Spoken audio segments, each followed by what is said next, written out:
दिल्ली को आखिरकार अपना नया मुख्यमंत्री मिल ही गया। आम आदमी पार्टी के संयोजक अरविंद केजरीवाल ने सोमवार यानी 16 सितंबर 2024 को मुख्यमंत्री पद से इस्तीफा देने का ऐलान किया था। अगले ही दिन यानी मंगलवार को पार्टी के विधायक दल की बैठक हुई, जिसमें सभी विधायकों की सहमति के बाद नए सीएम के तौर पर आतिशी के नाम का ऐलान कर दिया गया। दिल्ली में ऐसा पहली बार नहीं हो रहा है जब किसी मुख्यमंत्री को भ्रष्टाचार के आरोप के बाद सीएम पद छोड़ना पड़ा हो। साल 1996 में सबसे पहले तत्कालीन मुख्यमंत्री मदन लाल खुराना को भी अपना पद छोड़ना पड़ा था। उस वक्त मदन लाल खुराना और लाल कृष्ण आडवाणी जैन हवाला केस में घिरे थे। मदन लाल के बाद कुर्सी साहिब सिंह वर्मा को मिली, लेकिन 2 साल तक पद संभालने के बाद ही प्याज की महंगाई और जनता की नाराजगी के कारण वर्मा को मुख्यमंत्री पद से इस्तीफा देना पड़ा था। साहिब सिंह वर्मा के बाद साल 1998 में दिल्ली की सीएम बनी सुषमा स्वराज। वह दिल्ली की पहली महिला मुख्यमंत्री थी, लेकिन सुषमा सिर्फ 52 दिनों तक ही इस पद को संभाल पाई। अब आतिशी की तुलना भी सुषमा के कार्यकाल से ही की जा रही है। दरअसल सुषमा स्वराज के सीएम बनने के तुरंत बाद हुए चुनाव में बीजेपी बुरी तरह हार गई थी।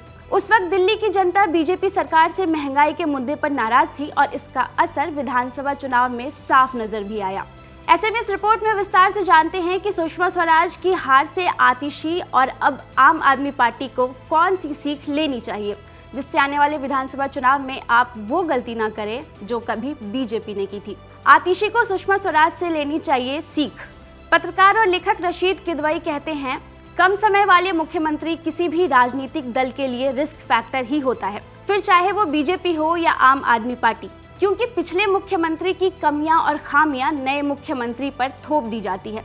इस तरह के एक्सपेरिमेंट के सफल नहीं होने के अनेक उदाहरण भी हैं। जहां भी चुनाव से पहले मुख्यमंत्री बदले गए वो अमूमन कामयाब नहीं ही हुए हैं और सुषमा स्वराज भी उन्हीं में से एक थी। किदवई कहते हैं कि अब आतिशी पर आए तो उनके सीएम बनने के बाद तो सबसे बड़ी समस्या आ सकती है, वो ये है कि दिल्ली में अगले चंद महीने के भीतर विधानसभा चुनाव होने वाले हैं।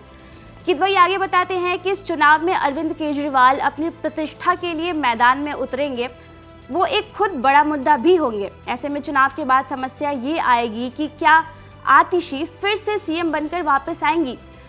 ये सवाल भी उनके काम करने के तरीके पर प्रश्न चिन्ह होगा, क्योंकि केजरीवाल वापस सीएम बनकर आएंगे तो आतिशी को क्रिकेट की भाषा में नाइट वॉचमैन की तरह देखा जाएगा। इसे ऐसे समझिए कि जब लालू यादव पर कानूनी शिकंजा कसा गया था तो उन्होंने अपनी पत्नी राबड़ी देवी को सीएम बना दिया था।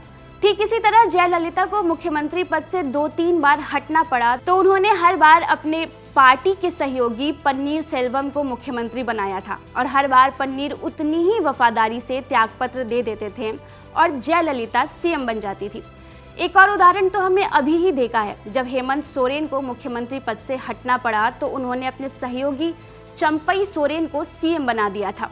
हालांकि जब हेमंत सोरेन ने उनको उस पद से हटाने की कोशिश की तो वो आसानी से तैयार नहीं हुए थे और आज चंपई सोरेन भाजपा में हैं। किदवई आगे कहते हैं कि इन सब उदाहरणों से ऐसा प्रतीत होता है कि आतिशी के लिए ये काम चुनौतीपूर्ण होने वाला है। इस तरह के जो प्रयोग होते हैं वो बहुत सफल साबित नहीं होते रहे हैं। सबसे बड़ा सवाल यही रहेगा कि अगर आतिशी के सीएम रहते हुए आम आदमी पार्टी चुनाव जीतती है तो उसका श्रेय किसे मिलेगा। अब जानते हैं सुषमा के कार्यकाल की वो 5 बातें जिससे आतिशी को सीख लेनी चाहिए। पहला, मूलभूत मुद्दों पर फोकस। दिल्ली की जनता आमतौर पर स्वास्थ्य, शिक्षा, जल और बिजली जैसे बुनियादी मुद्दों को लेकर बहुत संवेदनशील होती है। सुषमा स्वराज की 52 दिनों की मुख्यमंत्री अवधि में इस बात की कमी देखी गई थी, क्योंकि राजधानी में आने वाले कुछ महीनों में विधानसभा चुनाव होने वाले हैं। ऐसे में आतिशी को इन मुद्दों पर ध्यान देना होगा और उनके समाधान के लिए ठोस और प्रभावी योजनाएं बनानी होंगी। दूसरा, सार्वजनिक विश्वास और पारदर्शिता। राजनीतिक विश्लेषक के अनुसार सुषमा स्वराज के सरकार के हार के पीछे एक बड़ा कारण था सार्वजनिक विश्वास की कमी और पारदर्शिता की कमी। लोगों का विश्वास बनाए रखना और पारदर्शिता बनाए रखना किसी भी सरकार की सफलता के लिए अत्यंत महत्वपूर्ण है। आतिशी को अपनी सरकार में पूरी पारदर्शिता बनाए रखनी होगी, खासकर किसी भी विवादास्पद मुद्दे पर। उन्हें जनता के सामने खुलकर आना होगा और अपनी नीतियों और निर्णयों को स्पष्टता सुनिश्चित करनी होगी।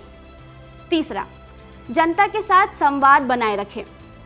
सुषमा स्वराज के समय में जनता से सीधे संवाद और उनकी समस्याओं को सुनने की कमी देखी गई थी।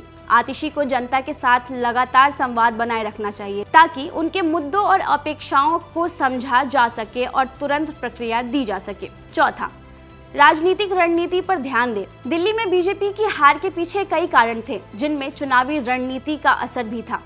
आतिशी और आम आदमी पार्टी को एक ठोस और प्रभावी रणनीति पर ध्यान देना होगा, जिससे पार्टी की स्थिति मजबूत रहे और भविष्य में चुनावी मुकाबले में सफलता मिले। पांचवा, पार्टी में एकता। इसके अलावा सुषमा स्वराज की सरकार के दौरान बीजेपी को राजनीतिक सहयोग और गठबंधन की कमी का सामना करना पड़ा था। इससे उनकी सरकार की स्थिरता और प्रभावशीलता प्रभावित हुई थी। आतिशी को अलग अलग राजनीतिक दलों और नेताओं के साथ अच्छे संबंध और गठबंधन बनाए रखने होंगे। इससे वे अपनी नीतियों को लागू करने में सक्षम होंगी और किसी भी संभावित राजनीतिक अस्थिरता से बच सकेंगी।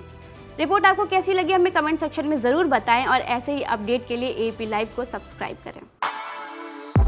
For exclusive and insightful videos, subscribe to our new channel ABP Live Premium.